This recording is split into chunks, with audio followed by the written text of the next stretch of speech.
Welcome to my channel Alka Classes. Today I will explain third chapter of Vistage book, and name of that chapter is Journey to the End of the Earth. This chapter is in form of essay. It is written by the writer Tisani Doshi, who was born in 1975. She was Indian poet, writer and a journalist. She was also a good dancer. Now I will tell you about the chapter. What is the message of this chapter? इस chapter में writer क्या कहना चाहती है वो मैं आपको बताती हूँ. Through this chapter we come to know how global warming is increasing day by day. इस चैप्टर के थ्रू ये बताया गया है कि कैसे ग्लोबल वार्मिंग है वो डे बाय डे इंक्रीज होती जा रही है, कैसे हमारा जो एनवायरनमेंट का टेम्परेचर है वो डे बाय डे बढ़ता जा रहा है. We see receding glaciers and collapsing means कम हो जाना, आइस सर्ज कि कैसे जो आइस है बर्फ है वो कम होती जा रही है. As a result there can be floods. अगर ऐसे ही आइस है वो कम होती जाएगी तो उसका रिजल्ट क्या होगा? फ्लड्स मीन्स बाढ़ आ जाएगी. एंड मैनी लो आइलैंड्स, और उस फ्लड में क्या होगा? जो लो आइलैंड्स हैं वो पानी में चले जाएंगे. Thus, this chapter warns us of the dangers arising from deforestation. ये चैप्टर है, ये हमें चेतावनी दे रहा है किन खतरों के बारे में जो किससे पैदा हो रहे हैं? डिफोरेस्टेशन से, excessive burning of fossil fuel से एंड ओवर पॉपुलेशन से. इन सब की वजह से जो भी डेंजर्स अराइज होते जा रहे हैं उनके बारे में चैप्टर हमें वार्न करता है. There is requirement to spread awareness about these dangers. इसलिए यहाँ पे रिक्वायरमेंट किस चीज की है? अवेयरनेस मीन्स जागरूकता. अवेयरनेस स्प्रेड करने की है किस मैटर में? About these dangers. ये जो खतरे बताए गए हैं इनके बारे में जो अवेयरनेस है वो स्प्रेड करने की जरूरत है, जो कि इस चैप्टर में बहुत ही इजीली कन्वे किया गया है कि बताया है कि कैसे ग्लोबल वार्मिंग है वो बढ़ती जा रही है.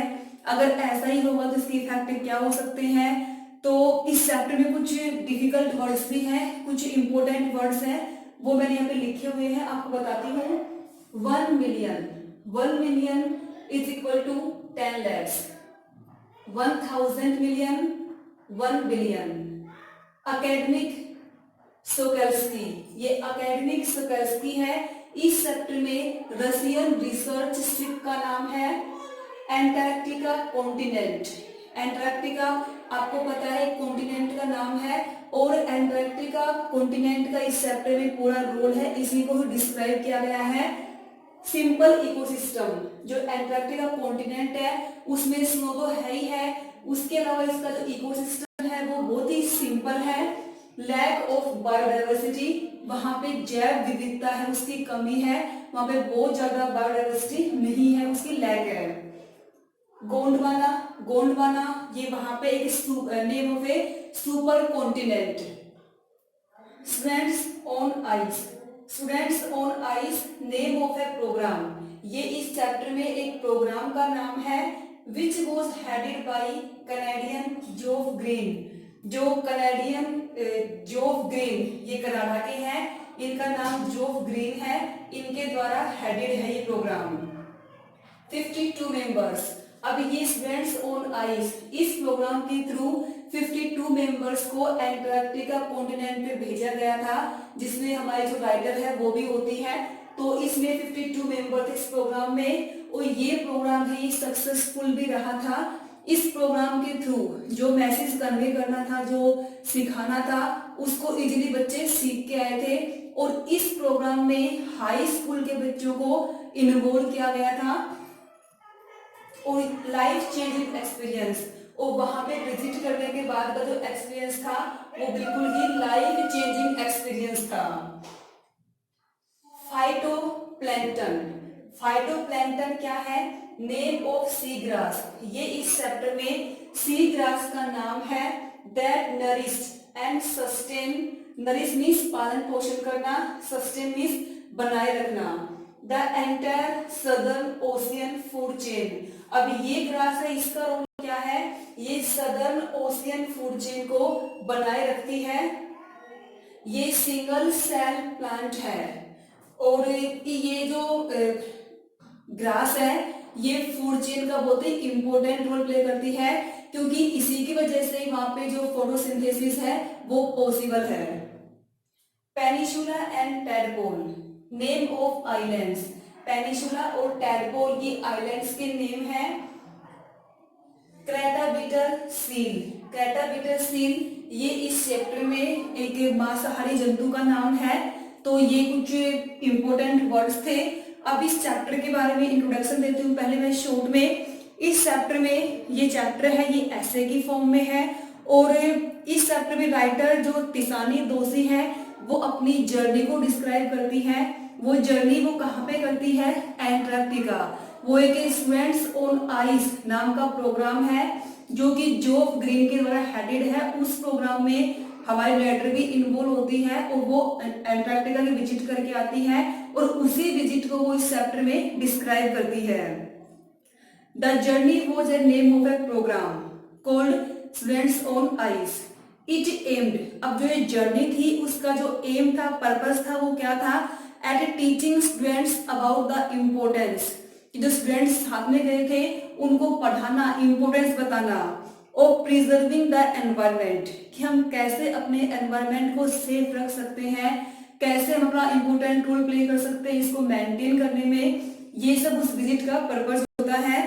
The writer says that man has depleted the natural resources and has polluted the environment. इसमें कोई डाउट नहीं है कि पॉपुलेशन बहुत ज्यादा हो गई है, जिसकी वजह से ग्लोबल वार्मिंग है वो बहुत डे बाय डे टेम्परेचर है वो इंक्रीज होता जा रहा है। The Antarctica is the best place to study the past, present and future of Earth. अगर हमें अपनी अर्थ के पास्ट के बारे में, प्रेजेंट के बारे में और फ्यूचर के बारे में नॉलेज लेनी है तो एंटार्क्टिका है वो इस नॉलेज के लिए सबसे बेस्ट प्लेस है। इससे बेस्ट प्लेस कोई हो नहीं सकता। अब इस चैप्टर की समरी, इस चैप्टर में स्टूडेंट्स चैप्टर की समरी में, चैप्टर की स्टार्टिंग में क्या होता है कि जो हमारी राइटर तिसानी दोषी है वो एक रशियन रिसर्च शिप में होती है ईयर के स्टार्टिंग में, और जो ये शिप है उसका नाम मैं बता चुकी हूँ ऑलरेडी, एकेडमिक सोकेल्स्की। ये इस शिप में होती है और ये कहाँ पे जा रही है, ये वर्ल्ड के सबसे कोल्डेस्ट, ड्राइएस्ट, विंडेस्ट कॉन्टिनेंट की ओर जा रही है। मींस ये एंटार्क्टिका कॉन्टिनेंट की ओर जा रही है इस शिप में। अब जब वो इस शिप को जब वो अपनी यात्रा को पूरा कर रही है उस टाइम पे वो क्या क्या क्रॉस करती है ये के क्वेश्चन भी है। तो उस टाइम पे वो 6 टाइम जोन्स, टाइम जोन जैसे कि हमारा इंडिया का जो टाइम जोन है वो इलाहाबाद के नैनी प्लेस से लिया गया है, तो वैसे ही ये 6 टाइम जोन्स को क्रॉस करती है और ये 9 टाइम जोन्स को क्रॉस करती है, 6 चेक पॉइंट्स को क्रॉस करती है, 3 वाटर बॉडीज क्रॉस करती है और साथ में many ecosphere. Many ecosphere means environment zones को ये क्रॉस करती है। कब, ड्यूरिंग हर जर्नी। अब जो हमारी राइटर है वो जब वो एंटार्क्टिका पहुंच जाती है उस टाइम तक वो मोर देन 100 आवर्स की ट्रैवल कंप्लीट कर चुकी हैं। वो कभी कार में करती हैं, कभी एरोप्लेन में करती हैं, कभी शिप। उनके अगर पूरी ट्रैवल को देखा जाए तो वो 100 से भी ज्यादा आवर्स की ट्रैवलिंग है वो कर चुकी है। अब लेकिन जब वो पहुंचती है एंटार्क्टिका कॉन्टिनेंट पे तो जब वो देखती है उसको तो बहुत ही सरप्राइज होती है। सरप्राइज किस बात पे होती है, क्योंकि जो एंटार्क्टिका कॉन्टिनेंट है वो एक तो बहुत ही ह्यूज, बहुत बड़ा है और बिल्कुल वाइट है, क्योंकि वहां पे there was only and only snow. तो उसका जो वाइट एक्सपेंसिव है उसको देख के राइटर बहुत ही सरप्राइज होती है कि इससे पहले उसने ऐसा प्लेस कभी देखा नहीं था, तो इसलिए बहुत ही सरप्राइज होती है और वो उसे इस बात पे बिलीव भी नहीं होता कि पहले जो ये इंडिया है हमारा और जो ये कॉन्टिनेंट एंटार्क्टिका है, ये सेम लैंड मास थे, एक ही लैंड के पार्ट थे। इसका मतलब क्या है कि पहले इंडिया और जो एंटार्क्टिका कॉन्टिनेंट है ये एक ही लैंड के पार्ट थे, बाद में ये सेपरेट हो गए थे।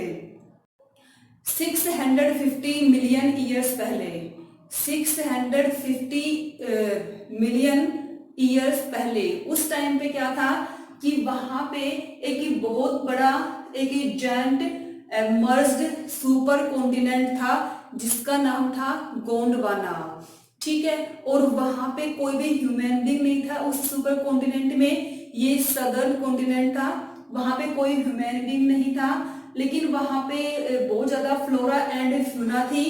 और 500 मिलियन ईयर्स तक, उस टाइम तक क्या होता रहा, गोंडवाना है वो प्रोस्पर्स, मीन्स वैसे ही वो फलता फूलता रहा, अच्छी वहां पे प्रोग्रेस होती रही।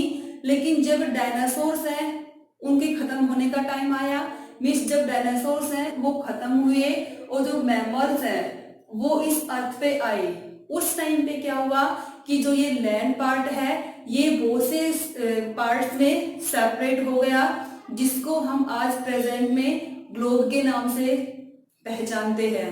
मीन्स पहले ये एक ही लैंड थी, धीरे धीरे क्या होता गया, ये लैंड है ये सेपरेट पार्ट्स में डिवाइड होती गई और इसको हम आई ग्लोब का हमने एक रूप दे दिया। अब जो नरेटर है वो जर्नी के लिए गई हुई है तो अपना एक्सपीरियंस बताती है कि 2 वीक तक, अब यहाँ पे तो जो सदर्न पार्ट है वहां पे तो सन है वो डेली होता है, तो वो डेली सूरज को देखती है। और वहां पे क्या है कि स्नो कवर्ड है हर जगह, तो सनलाइट बहुत ही कम होती है वहां पे, तो 2 वीक तक वहां पे वो रहती है। तो 2 वीक तक बताती है वो कि जो पूरी अर्थ पे जो स्नो है उसका 90% पार्ट है वो कहाँ पे है, वो एंटार्क्टिका में है, मतलब बहुत ही ठंडी जगह है वो। और वहां पे उस बर्फ पे चलना कैसा लगता था उसे, जैसे कि वो किसी पिंग पोंग बॉल के ऊपर चल रही हो।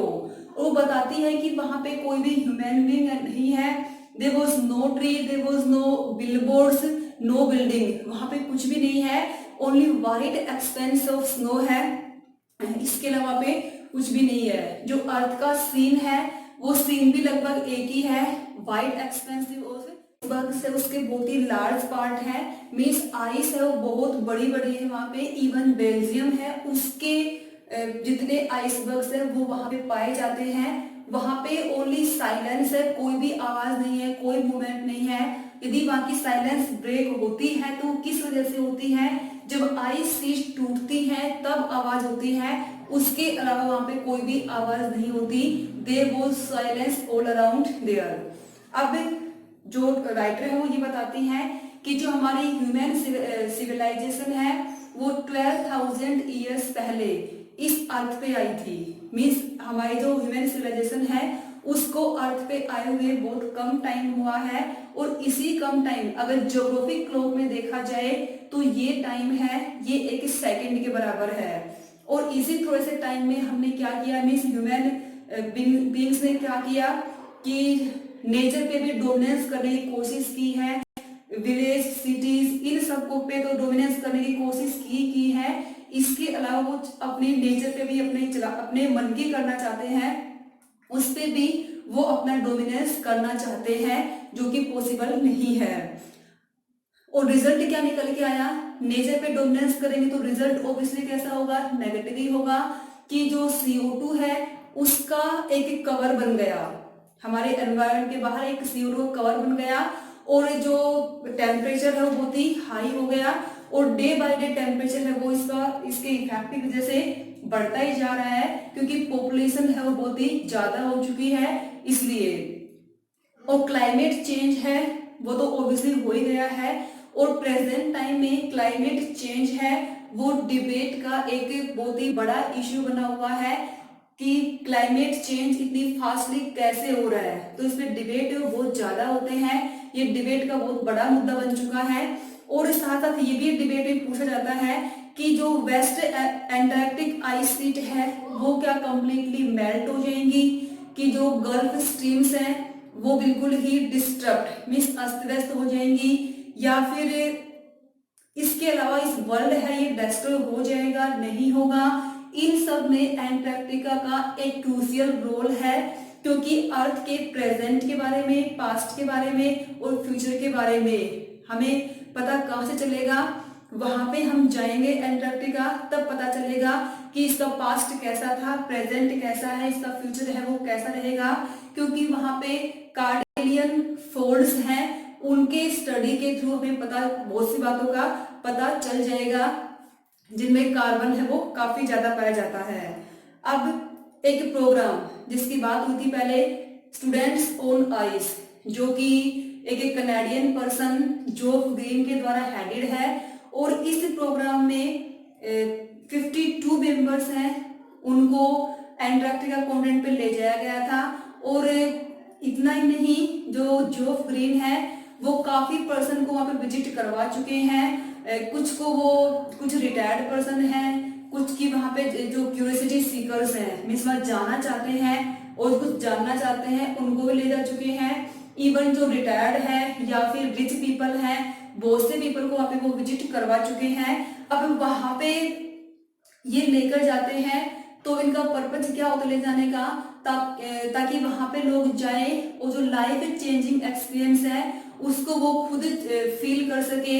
अब जो कनाडियन जोफ ग्रीन है वो जो हाई स्कूल के बच्चे हैं उनको लेके गए थे इस प्रोग्राम के थ्रू, और उनको क्यों लेके गए थे वो ये क्वेश्चन भी है कि जो जोफ ग्रीन है वो हाई स्कूल के स्टूडेंट्स को क्यों लेके गए थे, because it will provide them with inspiring educational opportunity. They will understand and respect the planet Earth in a better way. वहां पे जाके वो अर्थ की को बहुत ही अच्छे से समझ सकते हैं, और जो प्लानिंग होगी फ्यूचर की वो अर्थ की, इस प्लैनेट की प्रेजेंट कंडीशन को देख के ही करेंगे। और क्योंकि जो हाई स्कूल के बच्चे हैं वही आगे चल के हमारे देश का भविष्य होंगे, तो वो इस पहले से इस बात में के बारे में जान सकेंगे कि जो हमारी अर्थ है उसकी प्रेजेंट कंडीशन क्या है और उसकी फ्यूचर कंडीशन, अगर ऐसा ही रहा तो फ्यूचर कंडीशन उसकी क्या होगी। एंटार्क्टिका जहाँ पे इकोसिस्टम बहुत ही सिंपल है और जहाँ पे बायोडाइवर्सिटी की कमी है, वहाँ की स्टडी करके हम ये जान सकते हैं कि कैसे छोटा सा चेंजमेंट है उसका रिजल्ट बहुत बड़ा हो सकता है।